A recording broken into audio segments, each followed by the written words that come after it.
Hello, welcome to House News. Still on the road to recovery from COVID-19, we will soon have to brace for another threat, as recession looms just around the corner. Indonesian accident investigators submitted their final report to Parliament on last year's deadly crash of a Sriwijaya Air jet.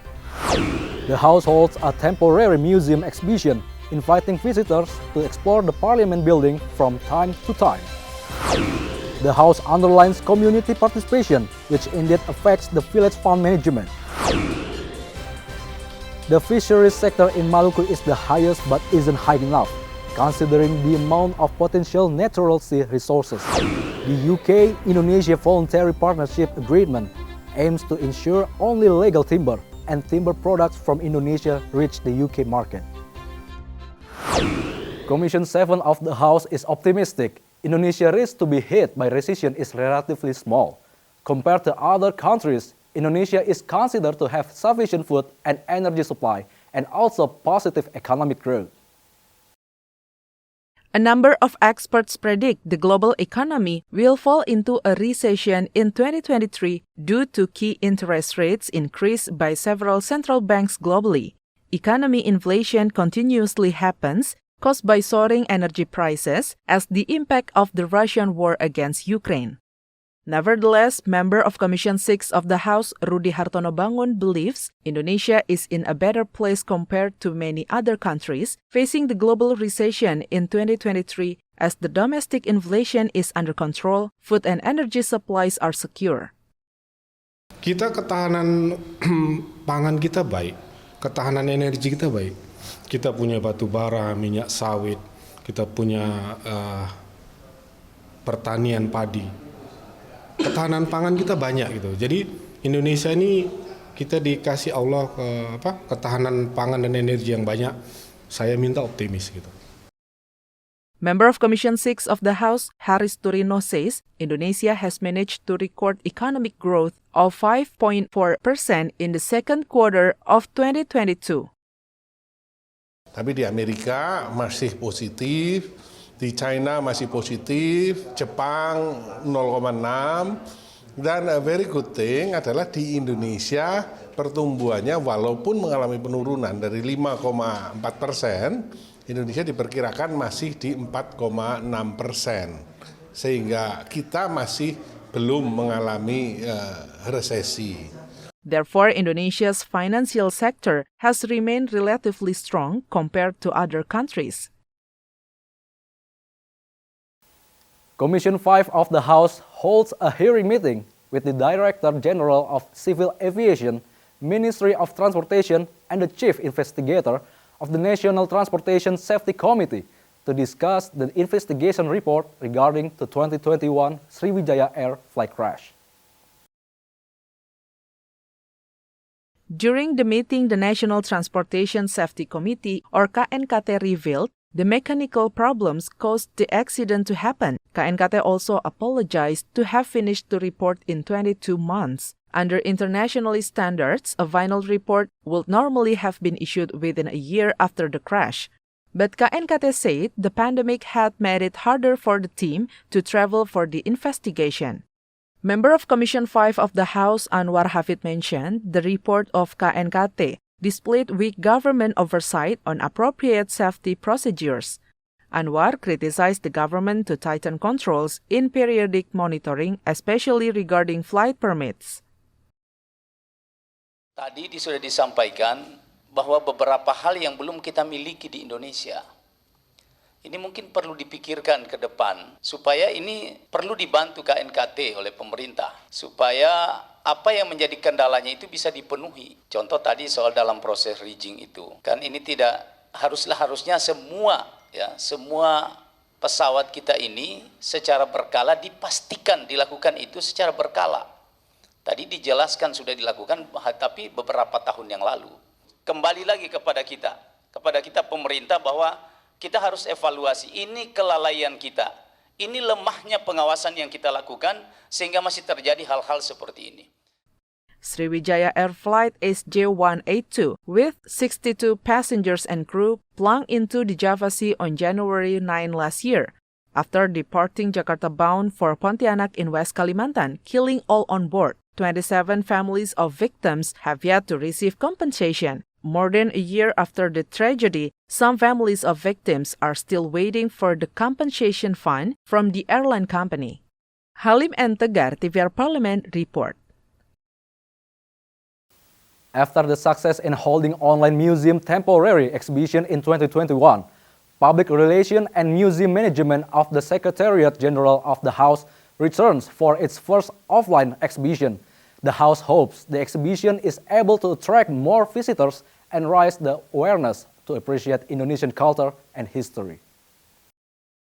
Vice Chairperson of the Committee for Interparliamentary Cooperation or BKSAP of the House, who is also the chairman of the Indonesian Museum Association, Putu Supatmarudana expressed his appreciation on the temporary museum exhibition with title People's House, Parlement's Buildings from time to time.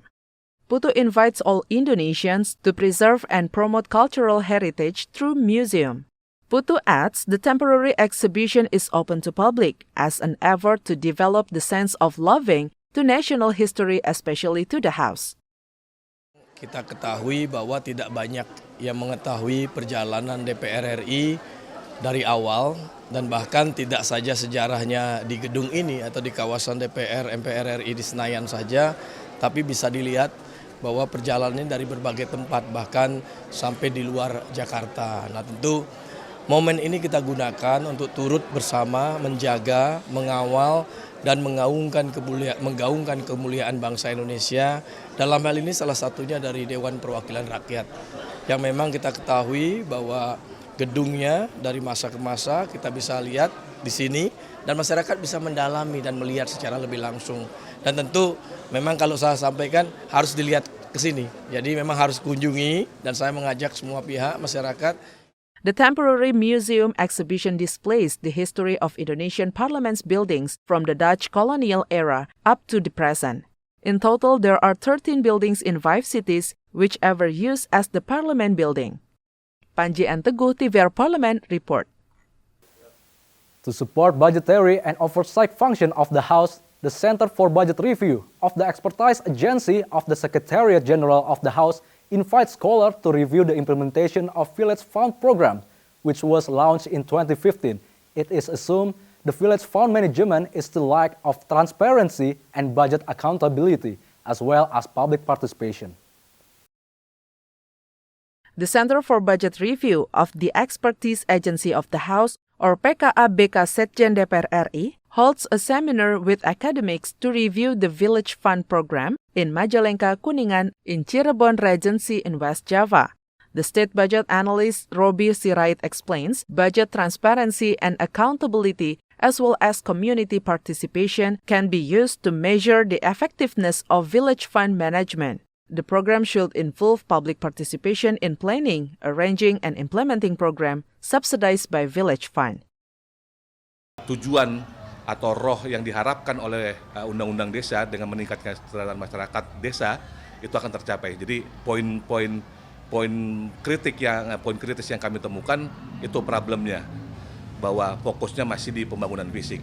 Proses good governance-nya yang kita lihat dari transparansi, akuntabilitas, dan partisipasi juga harus ditingkatkan. Kalau itu tidak ditingkatkan, kita tidak bisa berharap mimpi dari lahirnya Undang-Undang Desa tahun 2014 itu bisa tercapai. Robi Sirait adds MSME's development and community empowerment utilizing village funds will contribute significantly to the community economic improvement. The Village Fund is one of the government policy programs aiming to ensure equitable development in Indonesia. From West Java, Julian Hari, TVR Parlemen, reports. Maluku Island Province is one of Indonesia's most high-potential fishery areas. Therefore, Commission 6 of the House encourages the state-owned enterprise fisheries and sea transportation cluster to improve interconnectivity in Maluku. In a recess working visit, Vice Chairperson of Commission 6 of the House Muhammad Hekal says the state-owned enterprises or BUMN need to maximize fishery potential in Maluku, which can be used to improve the welfare of people around. Muhammad Hekal also mentions interconnectivity among ASDP, Pelni, and Pelindo is important to support the distribution of fisheries products, logistics, and people's mobility. Supaya BUMN-BUMN transportasi ini selain meningkatkan interkonektivitas di dalam BUMN-nya masing-masing, tapi juga sinergi di antara masing-masing BUMN supaya interkonektivitasnya itu juga nyambung antara ASDP, Pelni, dan yang lain, berikut juga dengan Pelindo, untuk membantu masyarakat bisa meningkatkan mobilisasinya mereka. Maluku ini merupakan salah satu daerah perikanan yang paling berpotensi di wilayah Indonesia, dan kita harapkan mereka bisa lebih cepat menggerakkan dan membantu nelayan untuk meningkatkan kontribusi potensi ekonomi untuk masyarakat Maluku. Nah, tadi kita dengar hari ini mereka masih baru bisa beli stok. Furthermore, Muhammad Hekal requests Indonesian Fisheries Corporation to maximize the potential of Maluku Sea in order to increase the income and welfare of fishermen and coastal community. From Maluku, Panji Prabowo, TVR Parlemen reports. Commission 6 of the House has approved the Forest Law Enforcement, Governance and Trade in Timber Products Voluntary Partnership Agreement ratification between Indonesia and the United Kingdom through the Presidential Regulation Mechanism. Vice Chairperson of Commission 6 of the House, Muhammad Hekal, explains this voluntary partnership agreement is a bilateral agreement between the United Kingdom and Indonesia as one of the timber exporting countries. This partnership aims to improve forest sector's governance and ensures the timber and timber products imported into the UK are produced in compliance with the laws and regulation in Indonesia. This means timber legality verification system in Indonesia will be acknowledged globally. Setelah itu ada peningkatan yang cukup signifikan dari tahun-tahun sebelumnya terhadap ekspor kayu kita. Nah, rasanya masih bisa ditingkatkan lagi, dan kita harapkan ini bisa segera direalisasikan karena semenjak berpisahnya Inggris Raya dengan Uni Eropa, perdagangan kayu kita ke Inggris ini seakan-akan tidak ada wadah hukumnya. Nah, ini yang lagi kita harapkan ini segera kita selesaikan supaya nanti bisa diperlancar dan malah kita bisa tingkatkan. Muhammad Hekal adds, even though the voluntary agreement is not specifically addressed for MSMEs, Commission 6 of the House asked the government to prioritize MSMEs in woods production for export. Hekal encourages the wood export industry to promote sustainable forest management so that forests can remain healthy and resilient and able to provide for people and wildlife for generations to come. Halim and Syamsul, TVR Parlemen report.